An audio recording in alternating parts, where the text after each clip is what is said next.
Afrosonica, quand la musique dévoile une société. Au musée d'ethnographie, l'Afrique se raconte par son paysage sonore. Partout autour de nous, dans notre environnement, il y a des sources sonores qui sont multiples, qui sont le résultat des actions humaines, mais également de la nature et de l'environnement d'une manière générale.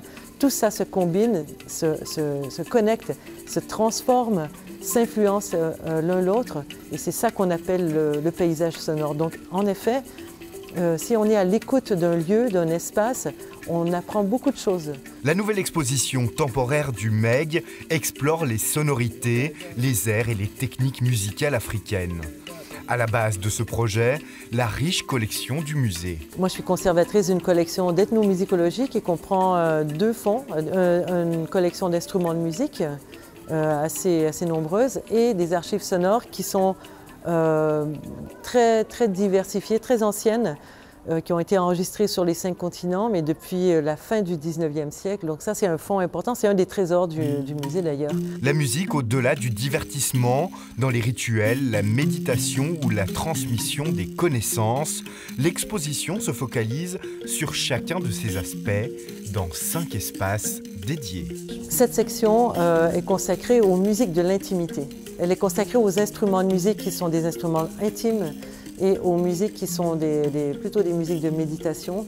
On a voulu présenter ces lamellophones dont le musée conserve à peu près une centaine d'exemplaires sous la forme un peu d'une galerie de portraits, juste pour rappeler un peu l'individualité de chaque instrument de musique. Et dans cette partie de la vitrine, on a imaginé un éclairage spécial pour mettre vraiment l'accent sur la facture des instruments, la manière dont ils sont fabriqués. L'exposition joue aussi avec le son. Ici, on entend les instruments que l'on voit en vitrine dans des enregistrements réalisés spécialement pour l'occasion.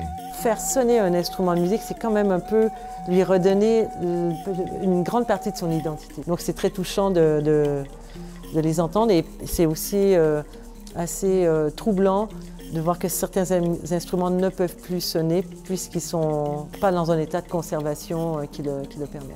Au centre de l'exposition, chacun des 5 espaces est introduit par un objet, des gardiens des connaissances. Des instruments dont le parcours jusqu'au musée a pu être retracé, comme cet exemple rapporté du Niger par une ancienne directrice du MEG. Elle a rapporté cette timbale du Niger et elle décrit très précisément les conditions dans lesquelles elle a trouvé cet instrument de musique, à quoi il servait, qui les jouait, etc. Donc on présente tous ces documents. L'exposition établit aussi un dialogue avec le présent et les diasporas à travers la collaboration d'une trentaine d'artistes basés à Genève. 7 d'entre eux ont créé des œuvres en lien avec la collection, 5 autres ont sélectionné des morceaux issus des archives internationales de musique populaire, des titres gravés sur disque à écouter grâce à ce jukebox installé dans l'exposition. On va écouter Lamine Conté. Alors 23, c'est A23.